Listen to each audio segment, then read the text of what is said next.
Thank you everyone for coming to Socialism 101 on Empire, Decolonisation and Revolution. My name is Stephanie. I'm a member of Tower Hamlets SWP.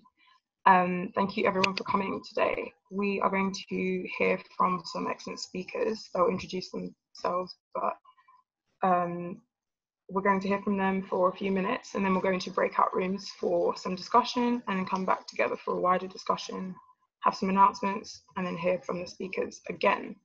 So the first speaker that I'd like to introduce is Nadia Ibrahim. She is an anti-racist activist and a member of the SWP. Nadia, over to you.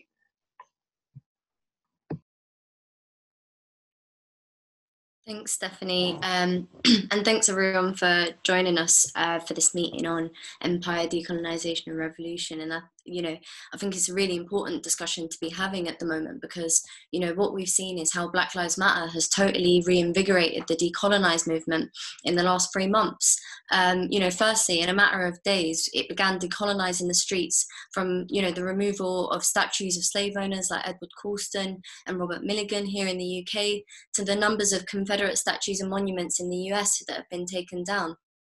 And more than that, it's made widespread and common to question and challenge the legacy of colonialism, slavery and empire, and that hasn't always been the case. Campaigns that have existed for years have a whole new support base and audience. So to start with the United States, since the horrific events in Charlottesville in 2017, where far-right protesters violently protested to defend the Confederate statue of Robert E. Lee, since that time in Charlottesville in 2017 till now, 114 Confederate statues and monuments have been removed across the states. 44 of those have been removed since the death of George Floyd. So that's almost half of those Confederate statues and monuments that have been taken down in the last 3 years since Charlottesville, half of them since the murder of George Floyd. So we can see an acceleration of the movement. And what's happened in Oxford is another example as well. So 5 years since the Rhodes Must Fall campaign began, first in South Africa and quickly afterwards in Oriel College at Oxford, the university and the college has now finally agreed to remove the statue of arch-imperialist Cecil Rhodes. Why? Because Black Lives Matter has transformed what was largely a student campaign, which could perhaps mobilise a few hundred students and lecturers, to a movement that put thousands of people outside Oriel College, and not just students and lecturers, but much of the actual residents in and around Oxford as well. And they were calling for a lot more than than Rhodes Must Fall. People were calling for the decolonisation of the syllabus, more admissions of Black students, and calling out the university's treatments of the few Black students who attend, and Black and minority ethnic staff as well. So the removal of statues is intimately linked with the call to decolonise our education, and the rebellion that we've seen in the last 3 months has revitalised the fight for both. Now, why is that? I'd argue that discussions about the past are just as much about the present and the future, and that's not just for us, but everyone in society, including the ruling class. If we look at the sort of debates that have happened around the school's national curriculums, we can see that far from being driven by an objective need, by a need for objective neutrality, politicians have repeatedly intervened to ensure that the history taught in schools helps to recreate a sense of national identity. In other words, there's an intimate connection between national identity and collective remembering and forgetting. And the forgetting bit is just as important. For instance, the deliberate leaving out of events like the Haitian Revolution in the story of how and why slavery came to an end. Instead, we're made to remember, the benevolent efforts of the Tory MP, William Wilberforce, and the reasoned abolitionists, even though many of them were actually people who'd profited from the trades themselves, or people whose family had. But what the politicians understand is that the way we perceive history shapes how we understand the present. And this crude attempt to make history fit a particular narrative obviously doesn't stop when we leave school. It's deeply embedded in the universities too. You continue to have it rubbed in your face, the self-image of Britain as an important nation in the world, how they pioneered the Enlightenment, industrial capitalism, and really the modern world as we know it. And that superiority is supposedly shown by the way the British Empire managed to dominate the world. So to give an example, the Harvard professor Neil Ferguson is one of the many top academics that churns out ignorant defences of British rule in India and Africa, all the while separating it from the narrative around the Industrial Revolution, from the colonial trade routes and colonised labour that made that rapid development possible. The same is done when it comes to the Enlightenment, mapped out as a European project rather than placed in the context of imperialism and slavery. The more Britain can present its racist colonial history as a benevolent adventure to civilise and advance the world, the more it can excuse racism and imperialism today. Now, the question of decolonising the education, our education, goes deeper than what they teach us. It's just as much about how they treat us as well, as Black people, whether we're staff or students there. So a shocking report by the Royal History Society that came out when I was actually finishing university, so 2 years ago in 2018, lambasted the fact that 93.7% of historians are white, making it less diverse than any other sort of department and discipline in higher education, although the picture isn't very much different across the board. And more than that, the report, noted how narrowly focused teaching continues to be. And for, Black and minority ethnic academics and students who actually try to question the system, actually in the end up facing discrimination as a result of it. So this, level of distortion takes really serious effort, and it has serious consequences as well. I mean, you just look at the English historian David Starkey. Now, I'm glad that he's finally been sacked, is finally getting sacked from his different, Oxford University posts and so on, after he refuted that slavery was genocidal, saying that if that was the case, then why are there so many damn Blacks in Britain and Africa? But to be honest, David Starkey has made racist and bigoted comments throughout his career as a historian. Like in 2011, he blamed Black culture for the riots and said that it's the white working classes are being made to be Black, in explaining as to why the 2011 riots had been happening. He'd made comments like this and repeatedly has throughout his career, yet still had been given much airtime on BBC and constantly given different TV series to talk about English kings and queens chopping heads in constant wars and all the other aspects of the bloody realities of that period. But the bigotry of people like David Starkey doesn't really fall from the sky. It's created and reinforced by an education system that is specifically designed to reproduce an ideology that allows the ruling class to maintain their rule. We're constantly told that education is synonymous with knowledge. But in class societies, what is taught is determined by the social relations upon which that society is based. So the education system actually performs functions to ensure the smooth running of capitalism in the interests of the ruling class, and ultimately to maintain class rule. And universities are crucial institutions in the transmission of that of ruling class ideology, but they're also battlegrounds as well. Because capitalism presents itself as being a system founded upon rationalism and liberalism and the ability to reason, it must appear as though it can tolerate a level of debate and dissent. So every university has a small number of radical professors and academic staff. The authorities generally tolerate a certain amount of Marxism in the curriculum, and they allow for a certain number of courses on non-European subjects. But we can see from the resistance they have put to the demands such as the removal of slaver statues, the appointment of more Black and Asian staff, the admission of more Black and Asian students, including, let's not forget, the fact that Stormzy's scholarship application had also been rejected, and their firm refusal to address the curriculum altogether shows that the liberalism in higher education only runs so deep. Now, to understand why there is so much resistance to decolonisation in our education, we have to understand that racism is not an aberration from capital. It's hardwired into that system in its DNA. And the only way a tiny ruling class can maintain a control over a majority of workers is by means of the colonial tactic of divide and rule. And in contemporary capitalist society, racism plays that key role. That's why the struggle to decolonize the university and education cannot be restricted to the campuses, and actually has to instead look outside towards a broader struggle against racism in society. And students have continuously played a crucial role in that throughout history. You know, in the fight against segregation in the United States in the 1960s.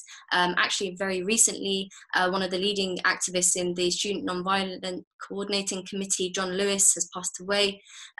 You know, in the struggle against apartheid in South Africa in the 1970s and 80s, and today in the Black Lives Matter movement and the fight against the far right across the world.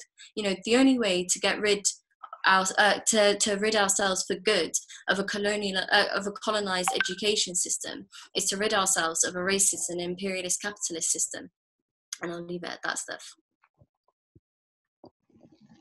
Thank you so much, Nadia, for that. We are now going to hear from Gyekye Tanoh. He's a Ghanaian revolutionary socialist and he's calling us from Ghana. So over to you.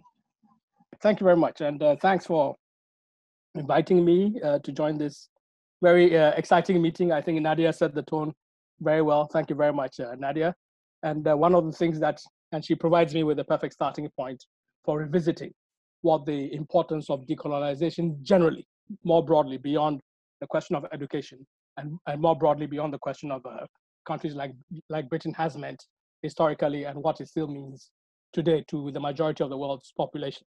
Okay, Nadia made the point that Black Lives Matter today has reinvigorated, you know, the sense of fighting, the necessity of fighting against injustice, and so on.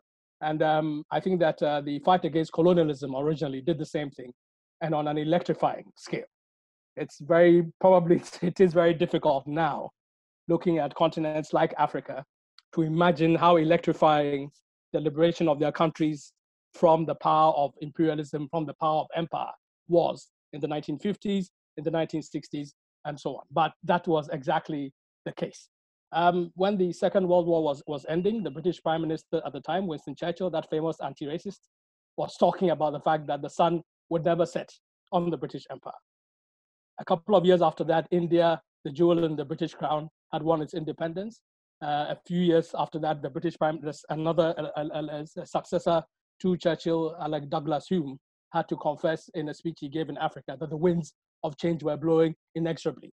And you know, if you take that period, I mean, the late 40s, as I mentioned, the case of India, the 1950s, you found in 1952, Bolivia, there was a nationalist revolution.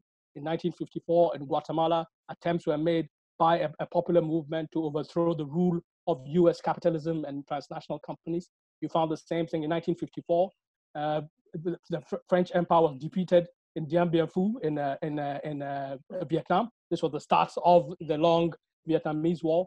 The same year, 1954, Algeria launched its war of independence. You fast forward a few years later, when countries like Ghana were gaining independence in 1957, you found the whole world, the whole firmament of Black liberation was congregated here in Accra, the city from which I'm speaking today. Of course, a pale shadow of its you know, the height it attained as a beacon of liberation at the time.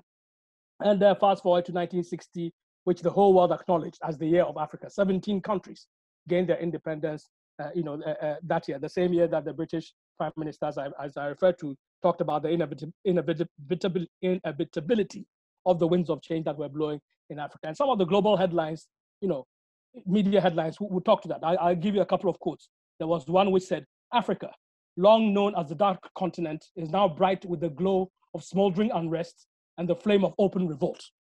Okay, this is part of the global media that would have ignored Africa, you know, a few years or months until then. Another one, this time from Canada, says, Africa, vast, rich, and for centuries a slumbering giant, is bursting its chains. So the sense that there was, you know, the liberation that was taking place, you know, was of global significance, was, you know, palpable everywhere. And even for revolutionaries in the West, people looked increasingly, not simply Black people, not simply minorities, yes, for sure, but, you know, revolutionaries in the West, when some of those were thwarted in terms of their aspirations for, you know, transformation of the world through what the dead weight of the Soviet regime and the Stalinist one-party states crushing revolutionary uprisings in Berlin in 1953, in Hungary in 1956, and so on. It was to the to these colonial revolutions that people were looking to. So when NASA, for example, you know, Nadia referred to the fact that there's this constant attempt to project the power of Britain, but NASA,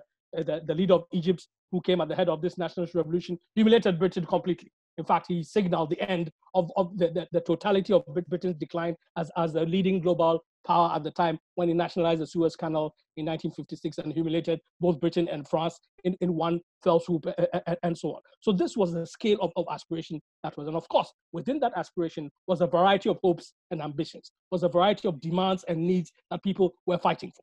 I think one of the most important demands was the question of education. Okay, here in Ghana and the length and breadth of Africa, in the Caribbean, in Asia, and in Black communities, the length and breadth of North and the United States, you found that the need for education, the demand for education was very real. In the civil rights movement, you found it as, ages and ages ago. In this period of the great post-colonial, anti-colonial upsurge that I'm talking about, you found the Brown versus Board of Education case in a hallmark case and desegregation, 1954 onwards. And of course, in countries like, in African countries, the idea that young people, workers, farmers, young students would form what they call educational associations, which was not simply about the right to formal education. Yes, it was that. It was the right to decolonize privilege. It was the right to ensure that there's a universal access, but it also meant the right to organize yourself, take control of the future of your society, take control of the knowledge that you can gain in the world, your participation in the transformation of that world itself. And in fact, it is part of the testament to the power of education as a beacon of liberation, which was why in a lot of cases, it was actually the middle class elements, the radical middle class intelligentsia, which actually led a lot of these anti-colonial movements. But that also presented a problem. These were brilliant examples of the fight against oppression. National oppression, the fight against empire, the fight against racial oppression, for example. But it left aside one of the elements that Nadia pointed to. Nadia used the phrase colonized labor as one of the sources of the enrichment of empire. So in liberating Africa, Caribbean, Asia, and so on from the direct rule of Britain, that did not, and gaining nationhood and independent national status. Yes, those were political events, but the social relations by which the labor that was once colonized would come to own its own capacity to produce, control its own means of production, control its own decision-making, and so on and so forth. That was, of course, postponed. That was, of course, was never realized. So that political revolution took place. The social revolution did not actually take place. And therefore, the middle class, riding on the back of peasant revolts, riding on the back of working class revolts, coming to power that way, also gradually became a new ruling class in its own right, and substituted itself for the former colonial powers in participating in this exploitation of once colonized labor, in the exploitation of domestic labor. And of course, labor has been at the center of imperialism and empire. It has been at the center of oppressions of entire races and entire regions of the world since the slave trade. Obviously, I mean that's clearly is obviously the case. But it's important to in our understanding of the necessity of decolonizing education and our understanding of history to when we have the opportunity to fix what we mean by the colonial labor and decolonizing labor a bit more precisely. In places like Africa, for example, where as a result of the slave trade, there was a heavy 500 years of depopulation. Obviously, the volume of human beings, labor, versus the availability of land, there was a very, there was a ratio such that land was in relative terms readily, obtainable for a lot of people. Of course, it depended on your ethnicity, it depended on your gender, and so on and so forth. But at the end of the day, in relative terms, it was not easy to price people of the land into the cities in the way in which the previous dispossession of English peasants, for example, had enabled English capitalists to gain a working class in the cities and so on. It was really a serious, and therefore when the working class came, in the nationalist project in the early 1960s and so on, the working class were very well paid in this newly attempts to build new national new national independent economies and so on and so forth. But then you found the true character and the true nature of the local ruling class itself, because it too had to make a profit. It couldn't afford a working class that was too comfortable either politically or economically. It had to ensure that the power, the share of wealth going to workers and to working people was devalued, was pushed down. And that is why it went along with the IMF, with the British government, with the World Bank, with all these pillars of empire to drive down again, the living standards of people in Africa, a process which has continued relentlessly today, a process to which we must add the exploitation of natural resources and so on. It therefore means that when we talk in terms, and we can see it in terms of the differentiation that are taking place within Africa itself. We can also see it in terms of politics everywhere in the world. Because when you have people who still project the importance of empire for British capitalism, there are those who like to send troops everywhere in the world, just like the United States does. Britain also is very fond of doing the same. A couple of years ago, British troops who were in Kenya were behaving just like Donald Trump would behave, throwing their weight about, calling it a shit country, calling Kenyans niggers, all that kind of thing. This was the same regiment which also put up the image of Jeremy Corbyn and shot at it in terms of target practice. In other words, the champions of empire and capitalism in Britain are very clear in their mind that those who threaten property and capital ought to, be smashed by force or by whatever means. In the same way, you find a similar thing in places like Africa. When George Floyd died, the government organized what it called an official, wreath-laying ceremony for it. But when ordinary young people, including students and young workers, organized a demonstration, they were sent to jail on the grounds of the fact that they had broken public health, regulations in terms of the corona virus protocols and so on. So we see this double act taking place. It therefore means that today, when we talk in terms of liberation, that liberation cannot simply be about racial liberation. It cannot simply be about national liberation. It cannot simply be about liberation in that traditional sense. It has to be class liberation. And then when we talk about liberation in education, even in places like Africa, it has to include breaking the new ways in which the top British universities, the top American universities, the top Canadian universities have satellite campuses the length and breadth of Africa, charging tens of thousands of pounds and dollars every year for the African elite who don't go directly to Oxford so that they can have, however close a resemblance of that experience right here at home and so on. The liberation today must mean class liberation. Liberation today must mean social liberation, not simply political liberation or formal racial equality or equality between gender and so on and so forth. And I think that it's on that basis that the fight between students and for education and for young workers is so important. And I'll end with an example that we saw in South Africa a few years ago, when this fight against oppression became centered in the universities themselves, where the Rhodes Must Fall movement began, in South Africa, where the process of fighting for decolonizing education anticipated what is happening in parts of the world like Britain today. The same Cecil Rhodes, the statues being brought down to decolonize education in South Africa. But very quickly, the struggle moved on from Rhodes Must Fall to fees must fall. In other words, the fight against oppression and for decolonized education soon moved into one against austerity, one which has deep anti-capitalist tones. It also moved into one which began to organize university workers and join with them and so on and so forth. And I think that these are precisely the trends that we must actually begin to look to when we take forward this struggle for decolonization, for class politics and for anti-capitalism and global democracy. Thank you very much. Thank you so much, Gyekye. That was incredible. I'm sorry that we have to be so strict with time because I want to hear more from you. I'd like to bring in our final speaker before we have some discussion. His name's Brian Richardson, and he is the editor of Say It Like It Is, How Our Schools Fail Black Children. And he's a long-standing anti-racist activist. Brian? Thank you very much, Steph. Good evening, comrades and friends. Good evening to my very good comrade, Manny. I hope you're all safe and well wherever you are. Once you learn to read, you will be forever free. It's easier to build strong children than to repair broken men. Those aren't my words, but they're the words of somebody who really ought to know. They're the words of Frederick Douglass, who was born a slave, but learned to read and went on not only to escape from slavery, but to gain his own freedom and become one of the great abolitionists, one of the great writers, one of the great orators, and one of the great heroes upon whose shoulders we ought to be proud to stand.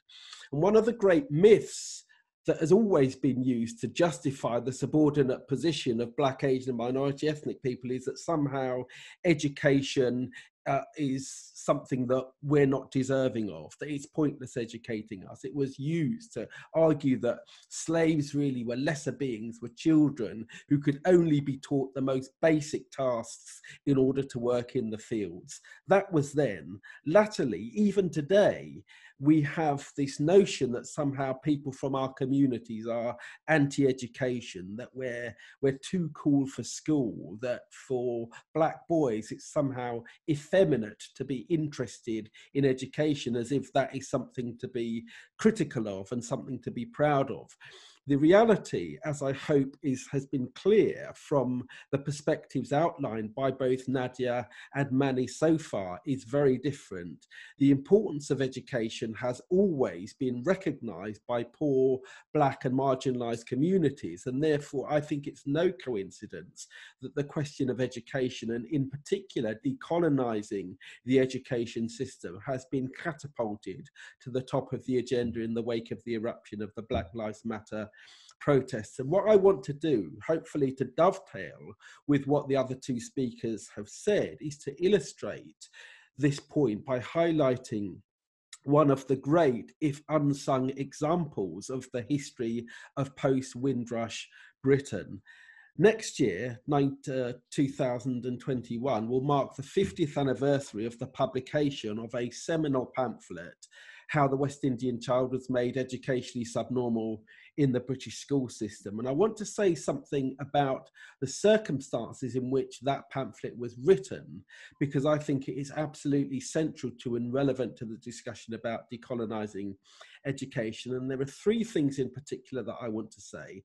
Firstly, the original publication of that book 50 years ago highlights the history of discrimination against black people in education in this country. It was based upon the experiences of the generation of children born in the aftermath of Windrush. It speaks to their experience and the experience that children have had in the education system ever since, if you like, the advent of multi-racial, multicultural Britain since the 1940s. Secondly, it wasn't simply a piece of research that once written was left to gather dust on people's shelves, but rather it was used as an organising tool.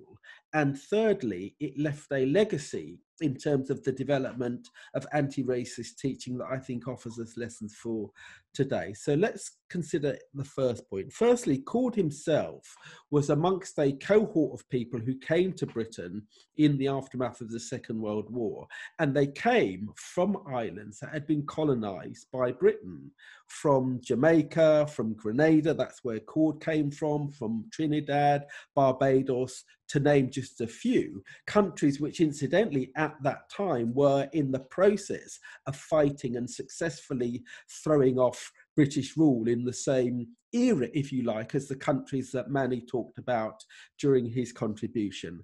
And of course, they came to what was described at the time as the mother country. That's a kind of patronising colonial language that was used to describe Britain's Caribbean colonies. People were invited to come to Britain, to the mother country. And one of the significant things about that was that they were therefore coming from countries that had embedded within their own structures a British education system. Park that for one moment. Many of the people who came over, they didn't expect to come for a huge period of time. They thought they'd come for 3, 4, 5 years, make some money, send some money back to support the impoverished communities in their own countries, and then return and help to rebuild their own countries rather than staying in Britain. They were unable to return precisely because their experience in Britain was one of marginalisation and exclusion, famously highlighted by the slogans that many of them were confronted with when they went to rent properties, signs saying no blacks, no dogs, no Irish, and they were offered their least prestigious, worst paid jobs. And the consequence of that was that far from being able to make enough money to just stay in Britain for a few years, years, they necessarily found themselves having to stay because they simply could not afford to go home.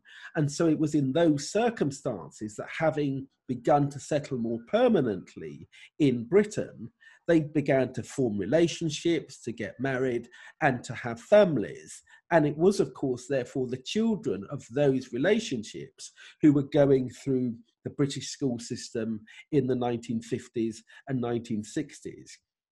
And again, far from being anti-education, those parents had high aspirations. They weren't anti-education, they had high aspirations for their children for a number of reasons. Firstly, to return to the point that I asked you to park a couple of minutes ago, precisely because they themselves had knowledge and experience of how the education system should have worked, of a classic British education system.